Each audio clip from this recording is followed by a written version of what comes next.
오랜만에 뵙습니다. 굉장히 어색하고 그렇습니다만은 어쨌든 또 같이 나눌 말씀을 가지고 또 주님께 주님의 마음을 또 우리가 읽으면서 또 교훈을 찾아보도록 하겠습니다. 수요일은 이제 특별히 성경에 있는 인물을 중심으로 이제 살펴보기로 해서 갔는데 이게 딱 한 사람한테 집중할 수 없는 구절이 나왔습니다. 그래서 이제 크게 가인의 계보와 셋의 계보 이렇게 이제 나눴습니다. 창세기 4장하고 5장에 이제 집중되어 있습니다. 그런데 이 사건이 너무나도 중요해서 한번 이제 좀 크게 한번 다루려고 합니다. 자, 우리가 크게 보면은 이제 가인의 계보와 셋의 계보로 뚜렷하게 나눠지는데, 아무튼 창세기 보면은 이 노아 홍수가 일어나기 전에 이 계열이 뚜렷하게 딱 구별됩니다.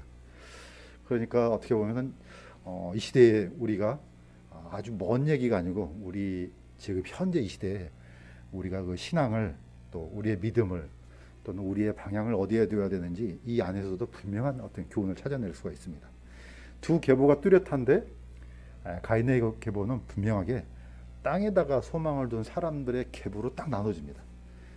셋의 계보는 모든 것이 다 하늘에 소망을 둔 이 라인으로 딱 나눠집니다.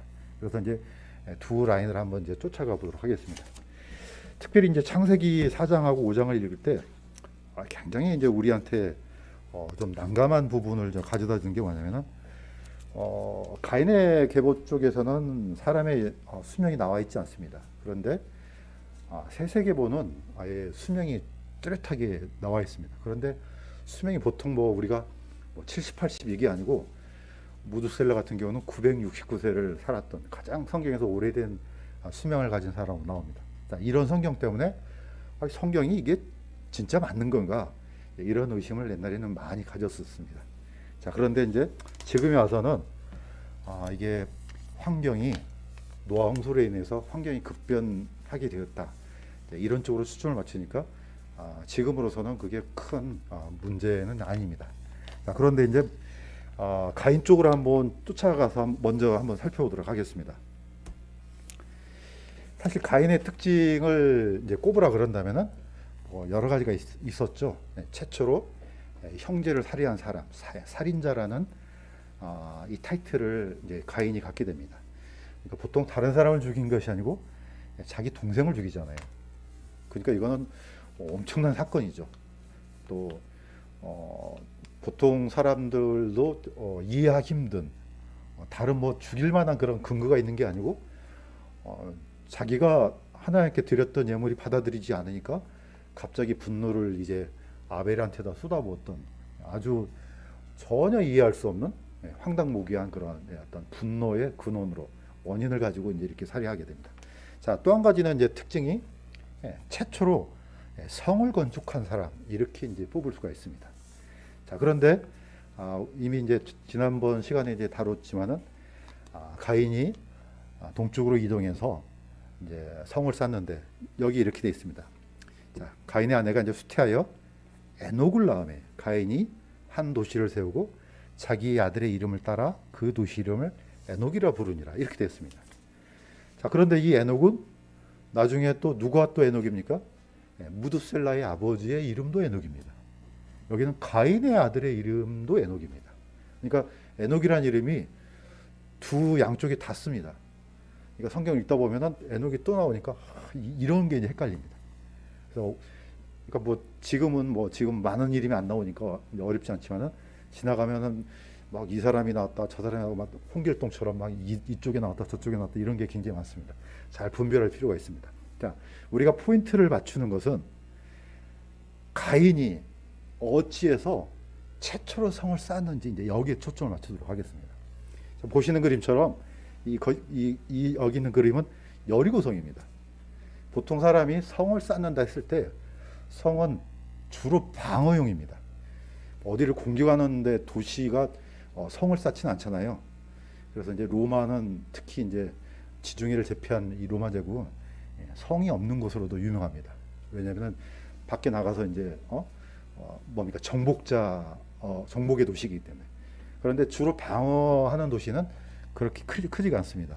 보시는 것처럼 여리고성은 성벽이 두 겹으로 돼 있죠. 그러니까 내성하고 외성이 있습니다. 그래서 이제 안에 있는 내성은 주로 귀족들, 왕들, 가진 사람들이 내성에 있고, 가난하고 못 살고 이런 사람들은 어디 있습니까? 주로 바깥에 있는 성에 있죠. 이 바로 바깥에 있는 사람이 바로 기생 라합이었습니다. 바로 이 성이 그래서 성벽 위에다 쌓았다, 이 말이 바로 이 외성의 성벽을 쌓았다. 이렇게 이제 오늘날 여리고성을 출토를 하고 보니까 구조가 이제 이렇게 돼 있다는 것을 알게 되는 거죠. 어쨌든 성을 쌓는 이유는 자기 방어입니다. 자신을 보호하고 방어하고 외적이 침입해 온 것을 이제 막으려고. 뭐 고대 도시가 거의 다 대부분 이런 식으로 이제 성을 쌓습니다. 그런데 이런 성을 최초로 쌓은 사람, 그 사람은 가인입니다. 그러면 이 가인의 속성을 우리가 이제 약간 엿볼 수가 있습니다. 아, 두려움에 떨고 있었구나, 가인이. 뭐 이때는 막 정복 전쟁이 일어나고 있는 것도 아니지만은 가인은 어쨌든 누군가 혹시 자기를 죽일까 봐서. 자, 그래서 이제 이게 가인의 어떤 이 형태를 보고 죄인이 어떤 속성을 갖고 있는지 우리가 이제 유추를 해볼 수가 있는 겁니다. 이미 언급했던 것처럼 이 죄인은, 악한 사람은 쫓아온 적 없어도 도망간다 그러잖아요. 그러니까 늘 쫓기는 그런 삶을 살죠. 자, 이 가인은 눈에 보이는 이 성이 중요한 겁니다. 그래서 아주 튼튼하게 쌓아서 이름을 에녹성이라고 지었고 자기 아들도 에녹이라고 지었습니다. 자, 이것과 반대되는 사람 있죠. 물론 이제 아벨의 후손들은 다 반대됩니다. 그 중에서도 다윗은 이렇게 고백했습니다. 제가 읽겠습니다. 주는 나의 반석이시여, 나의 요새시여, 나의 구출자시여, 내가 신뢰할 나의 반석 되시는 하나님이시여, 나의 방패시여, 나의 구원의 뿌리시여, 나의 높은 망대시여, 나의 피난처시여, 나의 구원자시로다. 주께서 나를 폭력에서 구원하시나이다. 가인은 자신의 육체를 위해서, 자신의 육체를 보호하기 위해서 성을 쌓았습니다. 그러나 다윗 왕은 눈에 보이지 않는 성을 쌓았습니다. 그게 바로 하나님이라는 거죠. 사실 우리는 늘 어떻게 보면 제 속성 아래 있기 때문에 늘 두려움에 떱니다. 그렇지만 우리가 예수 그리스도를 영접한 이후에 우리 스스로 보호할 수 없는 아주 튼튼한 성벽이 쌓아지죠. 바로 그분이 하나님이다, 이렇게 다윗은 고백했습니다. 이거는 눈에 안 보입니다. 그러나 눈에 보이는 성보다 더 강하다는 거죠. 우리가 이 요수아에서 교훈을 얻을 수 있는 것은 기생 라합은 아주 튼튼한 어리고 성벽이 있었지만은 그 성벽을 믿지 않았습니다. 왜냐? 그 성벽은 하나님 앞에서 무용지물이다, 이걸 믿었던 거죠. 자, 여리고 있는 사람들은 이 성벽을 믿었기 때문에 철저하게 문을 걸어 잠그고 싸움에 대비했습니다. 그러나 기생 라합은 이거 하나님 앞에서 다 무너질 것이다. 그러니까 어떻습니까? 정탐꾼을 숨겨줬다, 이렇게 합니다. 그러니까 보이지 않는 하나님의 성벽을 더 믿었던 것이 이제 이 기생 라합을 통해서 이제 우리가 배울 수가 있습니다. 자, 이 가인을 보면은 왜 이런 일을 했겠습니까? 바로 우리가 이 죄인의 속성을 뚜렷하게 쫓아갈 수 있습니다. 자, 가인이 보여준 속성은 어떤 속성이냐면은 여전히 믿음이 없습니다. 당연히 그럴 수밖에 없습니다. 자, 가인이 동쪽으로 쫓겨갈 때 분명히 하나님 앞에서 이렇게 얘기하셨습니다. 전체를 읽겠습니다. 보소서 주께서 이날 지면으로부터 나를 쫓아내셨사온지요, 내가 주의 얼굴을 떠나 스무리이다. 내가 땅에서 도망하는 자가 되고 방랑하는 자가 되리니 나를 찾는 모든 자가 나를 죽이겠나이다. 그러니까 가인은 두려움에 떨면서 내가 이제 쫓겨나가면은 분명히 나를 만나는 자가 죽일 텐데 이거 어떻게 합니까? 하소연을 합니다. 자, 주님께서 긍휼을 베풀어 주셨습니다. 주께서 그에게 이르시되 이런 까닭에 누구든지 가인을 죽이는 자는 7배로 보복을 받으리라 하시고 주께서 가인에게 표를 주사 아무도 그를 찾아 죽이지 못하게 하시니라. 포인트는 이 표가 뭔지 별로 중요하지 않습니다. 우리가 어찌 알겠습니까? 단 뭐냐? 하나님께서 가인한테, 두려움에 떠는 가인한테 그의 생명을 빼앗지 못하도록 하나님께서 약속해 주셨다는 게 중요한 겁니다. 가인이 두려움에 떨고 있을 때 너를 만나는 자가 너를 죽이지 않는다. 자, 그런데 가인이 이 말을 믿었겠습니까? 믿었으면 성을 안 쌓았죠. 하나님의 이 약속의 말씀을 철저하게 믿었으면 성이 무슨 필요가 있겠습니까? 그러나 가인은 안 믿었습니다. 그래서 철저하게 튼튼한 성을 쌓아서 그 성을 에녹성이라고 지었다는 겁니다. 이게 바로 어떻게 보면 가인의 후손들의 모든 속성이 됩니다. 자, 예수님께서도 누가복음에 이렇게 얘기하셨습니다. 오늘 들에 있다가 내일 아궁이에 던져질 풀도 하나님께서 이렇게 입히시거든. 오 너희 믿음이 적은 자들아, 하물며 너희는 얼마나 잘 입히시겠느냐. 사실 이게 구원 불신자건 또는 사실 믿음을 가지고 있는 사람들 사이에서도 동일하게 일어나는 현상이긴 합니다. 사실 우리가 예수님을 믿고 진짜 하나님을 정말 신뢰한다 할지라도 이런 의심은 좀 들긴 합니다. 이거는 솔직한 고백으로 아마 다 그럴 겁니다. 그렇지만은 하나님을 참으로 신뢰한 사람은 정말 그 내일을 걱정할 수 있게끔 아무런 걱정하지 않습니다. 강한 믿음이겠죠. 사실 다윗은 그 엄청난 골격의 골리앗을 향해 아무런 두려움이 없었습니다. 얼마나 강한 담대함입니까? 이런 믿음이 있었기 때문에 어떻게 보면 하나님께서 이제 다윗을 왕으로 이제 앉히셨겠죠. 자, 우리는 늘 이런 두려움을 가지고 살고 있습니다. 가인도 똑같습니다. 분명히 안 죽어. 네. 너 죽이지 않게 해줄게.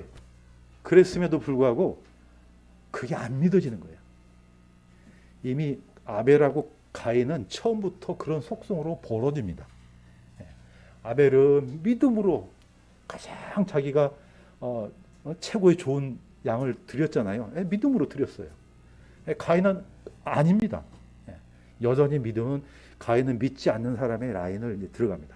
그런데 그 후손들도 놀랍게 똑같습니다. 희한한 게 그 라인을 가다 보면은, 그러니까 아버지가 술을 좋아하면은 아들도 술 안 좋아하는 사람도 나올 거 아니에요. 근데 희한하게 여기서는 구약 성경을 보면은 그 라인이 똑같아요. 자, 한번 보시겠습니다. 탁월한 가인의 후예들, 정말 탁월합니다.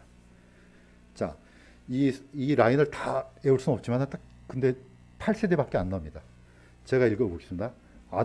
아담부터 그 다음에 가인, 에녹, 이랏, 무후야엘, 무두사엘, 라멕, 그 다음에 야발, 유발, 두발가인, 나아마. 8대가 기록되어 있습니다. 이 뭡니까? 노아 홍수가 일어나기 전까지 가인의 라인이 딱 8대까지만 기록되어 있습니다. 그런데 몇 살에 태어나고 몇 살에 죽고 이게 없습니다. 어쨌든 이 8대까지예요. 라멕이라는 사람은 이제 부인이 아내가 둘이어서 둘 사이에서 네 자녀가 이제 태어난 걸로 이제 마감을 짓습니다. 그런데 특이한 것은 이 라멕의 아들 야발, 유발, 두발가인. 야발은 장막에 가는 자들과 가축을 소유한 자들의 조상 이렇게 되어 있습니다. 유발은 하프와 오르간을 다루는 모든 자들의 조상. 두발가인은 녹과 새로 된 것을 만드는 모든 장인들을 가리키는 자. 우리는 보통 그 옛날에 이제 그 과학 시간이나 역사 시간에 배울 때 구석기에서 신석기 시대의 이 라인이 기간이 거의 수십만 년 정도 됩니다. 그런데 성경에는 어떻습니까? 딱 8세대밖에 안 됩니다. 엄청나게 시간이 짧아요. 이게 이제 성경을 믿을 것인가 아니면은 세상 역사를 믿을 것인가, 여기서 이제 나눠집니다.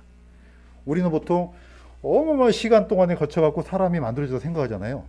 조그만 그 아메바부터 시작해가지고 그게 커져가지고 나중에 원숭이가 되고 거기서 쪼개서 사람이 나왔다 이렇게 하잖아요. 이 기간이 수십억 년이에요. 그러나 성경은 천지 창조부터 여기 두발가인까지 얼마 안 됩니다. 성경에 있는 그대로를 믿게 되면요, 아담부터 시작해서 노아 홍수가 일어나기까지 약 1600년밖에 안 흘러갑니다. 엄청나게 짧은 시간이에요. 자, 아담부터 시작해서 이제 드디어 야발, 유발, 두발가인이 했던 이 행위들을 보면요, 어떻게 보면 인류 문명의 시초라고 볼 수가 있습니다. 자, 다시 한번 약간 좀 자세하게 살펴보겠습니다. 가인의 후예들을 살펴보시면요, 아담부터 시작해서 8대까지밖에 이르지 않았는데 이때부터 야발이 뭘 개발합니까? 드디어 장막에 거하는 자 이렇게 합니다. 장막이라는 것은 텐트를 만든다는 뜻이죠. 다시 말해서 직조 기술을 터득했다는 거죠. 그전에는 마치 누굽니까? 아벨처럼 가죽옷을 지어서 입고 이런 정도인데 나중에는 그 기술력이 뛰어나서 나중에는 가느다란 실을 만들고 그것을 짜서 천을 만드는 기술이 이제 이때부터 나온 거죠. 또 뭡니까? 이 짐승을 치는 그런 기술. 그러니까 어떻게 보면 요즘 말로 말하면 낙농 기술이 이제 개발되죠. 이거는 획기적인 겁니다. 뭔가를 짜서 천을 만든다. 이거는 아주 놀라운 혁명적인 거죠. 자, 반대되는 게 있죠. 아담의 가죽옷, 아벨의 양. 전혀 차이가 있죠. 자, 유발은 음악과 각종 악기를 개발한 사람입니다. 자, 보통 우리가 인류 문명 또는 문화 그러면 어떻습니까? 빠지지 않고 등장하죠. 이거는 인간이 가지고 누리고 하는 그런 고차원적인 그런 어떤 쾌락이죠. 자, 그런데 똑같이 다윗도 악기를 만들었습니다. 뒤에 보시면 아시겠지만 사무엘하 보면은 다윗과 이스라엘의 온 집은 전나무로 만든 온갖 종류의 악기 곧 하프와 비파와 작은 북과 코넷과 심벌주로 주 앞에서 연주하니라 이렇게 되어 있습니다. 두 라인이 차이가 있습니다. 가인의 후예들이 만든 이런 텐트와 낭독기술과 음악과 각종 악기와 이런 것들은요 전부 다 사람들 자신을 위한 겁니다. 그러나 이쪽 앞 셋의 후손들은 뭡니까? 포인트가 다 하나님을 위한 겁니다. 두발 가인은 각종 무기와 농기구를 개발했습니다. 보통 이 정도 철기, 보통 우리가 역사책에는 이걸 이제 철기 문명이라고 하잖아요. 사람이 그야 구석기 시대부터 시작해갖고 청동기, 철기까지 가려면 수십만 년이 흐릅니다. 그러나 성경에는 겨우 8대밖에 안 돼요. 순식간이에요. 그래서 저도 이제 생각을 해봤습니다. 아니 어떻게 해서 이렇게 빠르게 사람이 어떤 지식이 있어서 이렇게 빠르게 이렇게 성장할 수 있는가? 아마도 그것은 하나님의 형상으로 만들어진 존재이기 때문에 가능하지 않나 이런 생각이 들어요. 어쨌든 죄가 있든 어떤 간에 대단히 습득력이 빠릅니다. 사람은. 자, 이미 언급했듯이 두 라인이 그걸 만드는 쓰임새의 목적이 완전히 다릅니다. 성막에서도 보면은 성막을 만드는 기구들 보세요. 거기 보면은 굴이 나오죠. 은 나오죠. 예. 재련 기술로 이렇게 만들어내죠. 그러나 목적이 뭡니까? 다 하나님께 예배드리기 위해서 하나님의 영광을 위해서 이걸 쓰지만은 가인의 후예들은 이것들을 전부 다 누구를 위했습니까? 자기 자신을 위해서 씁니다. 그래서 가인의 후예들은 초점이 전부 다 사람한테 초점이 맞춰져 있습니다. 그러나 셋의 후손들은 초점이 전부 다 하나님의 예배에 초점이 맞춰져 있다는 걸 알 수 있습니다. 그래서 두 라인이 쫙 하고 딱 이렇게 뭡니까? 마치 무슨 이 홍해가 갈라듯이 양쪽으로 쫙 갈라집니다. 자, 그런데 특이한 사람이 한 사람 있습니다. 가인의 후예들 중에서 바로 라멕입니다. 라멕을 한번 보겠습니다. 자, 이 라멕은 아까 야발, 유발, 두발 가인의 아버지입니다. 자, 이 사람이 이렇게 외쳤습니다. 라멕이 자기 아내들에게 이르되 아다와 실라여 내 음성을 들으라. 라멕의 아내들이여 너희는 내 말에 귀를 기울이라. 내가 내게 상처를 입힌 남자를 죽였고 나를 다치게 한 청년을 죽였느니라. 가인을 위해 7배로 복수할 텐데 참으로 라멕을 위해서는 77배로 복수하리라. 이렇게 합니다. 자, 아까도 얘기했던 것처럼 라멕은 두 라인의 이름이 다 있어요. 한 사람은 노아의 아버지가 라멕이에요. 이 한 사람은 아까 말했던 야발과 유발과 두발 가인의 아버지예요. 두 사람이 속성이 완전히 달라요. 똑같은 이름 썼는데. 자, 이 사람은 보면은 이겁니다. 우리가 이 성경 안에서 볼 수 있는 것은 뭐죠? 보통 우리 이제 그 사회생활 하다 보면은 이런 식의 얘기를 많이 하잖아요. 그 뭐 하나님 얘기 나오면 하나님? 나와 하나님하고 동창이야 임마. 이런 식으로 비꼬는 사람들 많잖아요. 군대 가면 이런 일 많이 하잖아요. 자, 이 라멕도 같습니다. 자, 라멕이 자기에게 상처를 입힌 자를 죽이면서 하는 얘기가 가인을 위해서는 7배 했지 나한테 대들면 어떻게 되는지 알아? 77배로 내가 갚아줄게. 이런 표현입니다. 한마디로 말해서 이 라멕은 죄에 대해서 무감각하다는 걸 알 수 있습니다. 그 다음에 무자비한 폭력자입니다. 두려움이 전혀 없어요. 하나님에 대한 두려움도 전혀 없어요. 오히려 하나님을 조롱합니다. 이게 바로 하나님을 믿지 않는 사람들의 속성과 똑같습니다. 우리 보통 뭐 영화라든지 뉴스라든지 수많은 그 접하잖아요. 이 총기 사건, 특히 폭력배들 저기 가면 뭐 사람 죽이는 게 뭐 우습잖아요. 그냥 뭐 마음에 안 들거나 기분 상하게 하면 빵빵 쏴서 죽이잖아요. 이게 라멕의 분노도 동일하게 퍼집니다. 이렇게 나한테 대들거나 또는 나를 기분 나쁘게 하거나 또는 내 유익에 조금이라도 손해를 끼치면 가서 무자비하게 폭력을 행사하잖아요. 이게 바로 어떻게 보면은 가인의 후예의 어떤 속성으로 이제 볼 수가 있습니다. 자, 이 라인하고 그 다음에 셋의 라인 쪽으로 한번 보겠습니다. 셋의 계보를 보시면 아시겠지만은 이미 이제 이쪽에서는 너무나도 잘 알려졌기 때문에 잠깐 이제 중요한 부분들만 살펴보겠습니다. 셋에게도 아들이 태어나매 그가 이름을 에누스라 했으며 그때 사람들이 주의 이름을 부르기 시작하였더라. 자, 그래서 셋, 에노스, 게난, 마할렐레알, 야렛, 에녹 이렇게 이제 나옵니다. 자, 특징 중에 하나는 에녹은 이 세상에서 죽지 않고 하늘로 들려 올라갔다고 나옵니다. 자, 여기서도 보면 에녹의 전생에는 365년이더라. 에녹이 하나님과 함께 걷더니 하나님께서 그를 데려가심으로 그가 있지 아니하더라. 자, 300년 동안 에녹은 땅에서 거하다가 365년에 올라갔습니다.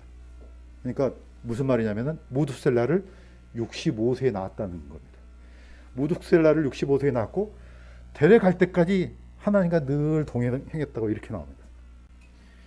이게 사실 보통 힘든 건 아니죠. 왜냐면은 어떤 사람이 신앙을 딱 가졌는데 거의 똑같이 거의 하나님께서 데리고 가시는 그날까지 동일한 걸음을 걷는다.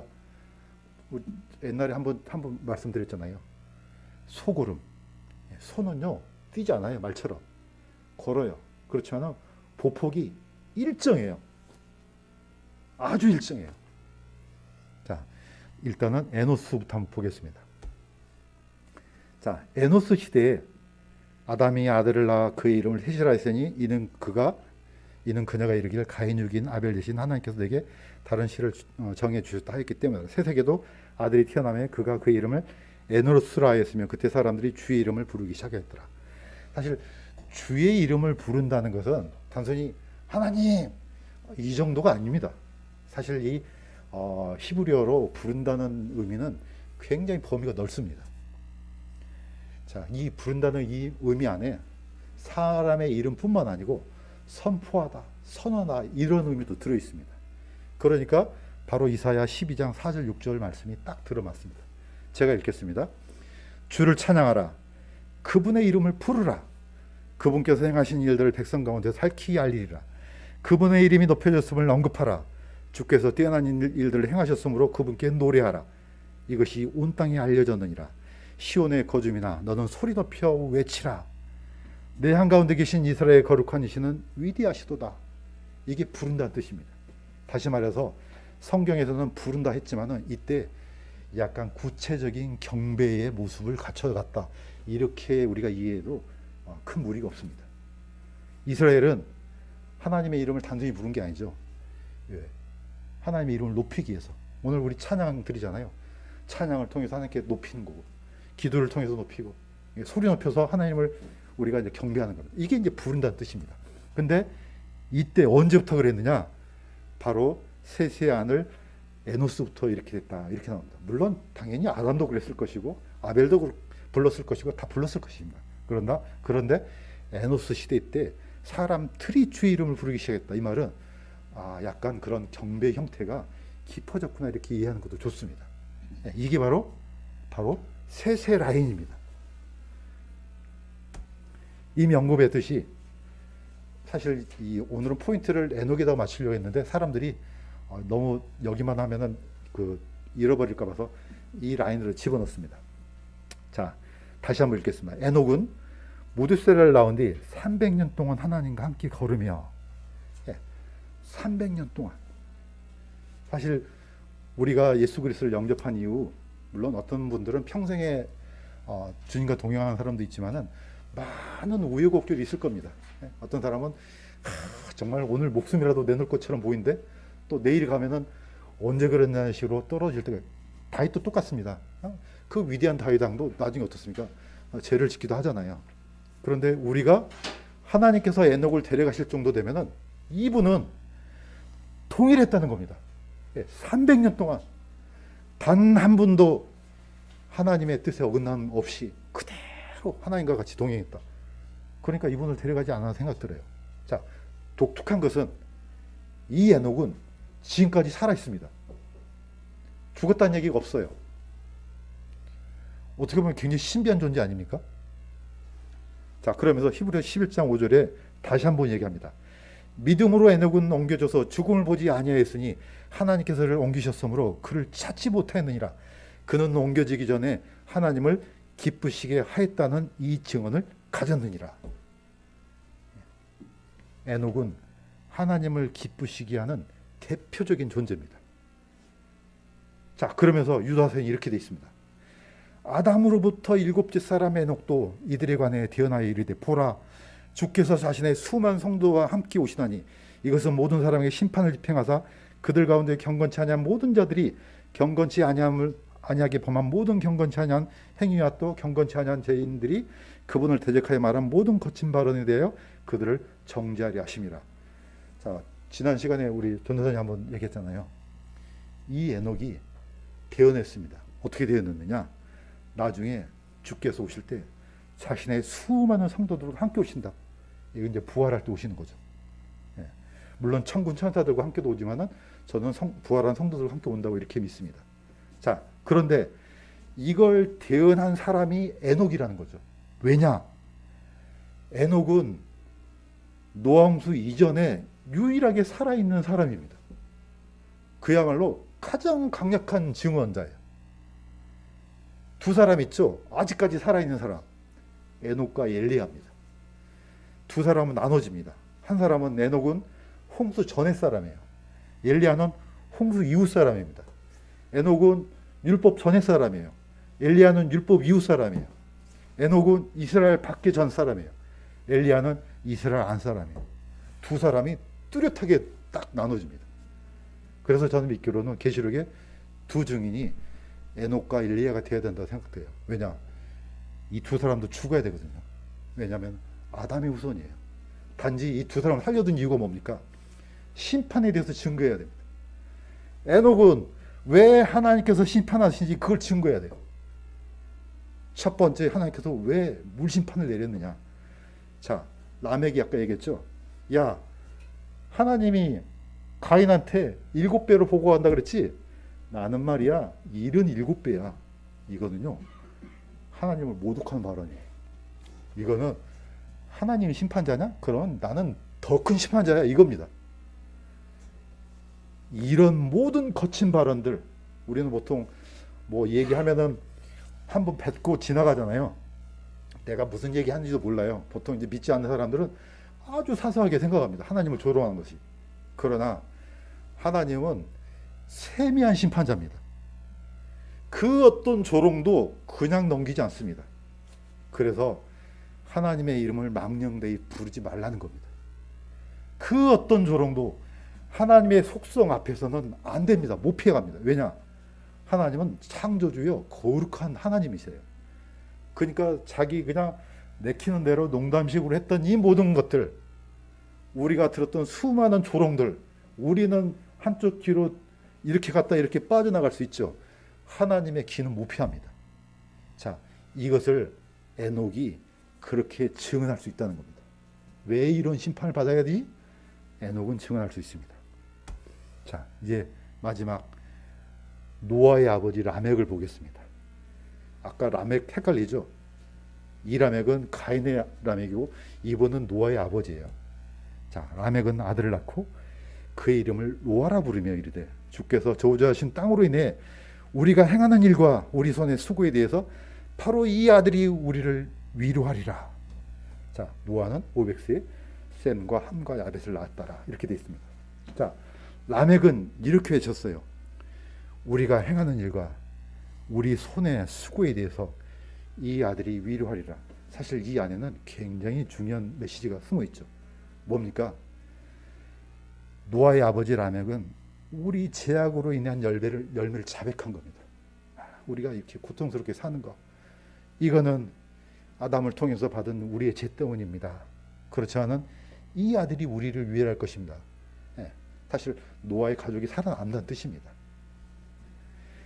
두발가인의 아버지 라멕은 하나님을 조롱하고 모독하고 자신의 강력함을 외쳤습니다. 사실 이 라멕이라는 단어가 강하다 그런 뜻입니다. 라멕이 스트롱맨이라는 뜻입니다. 내 주먹을 믿어, 까불지 마. 그렇지만은 이 노아의 아버지 라멕은 무릎을 꿇었습니다. 같은 이름을 썼지만은 너무나도 다른다는 겁니다. 자, 마무리하겠습니다.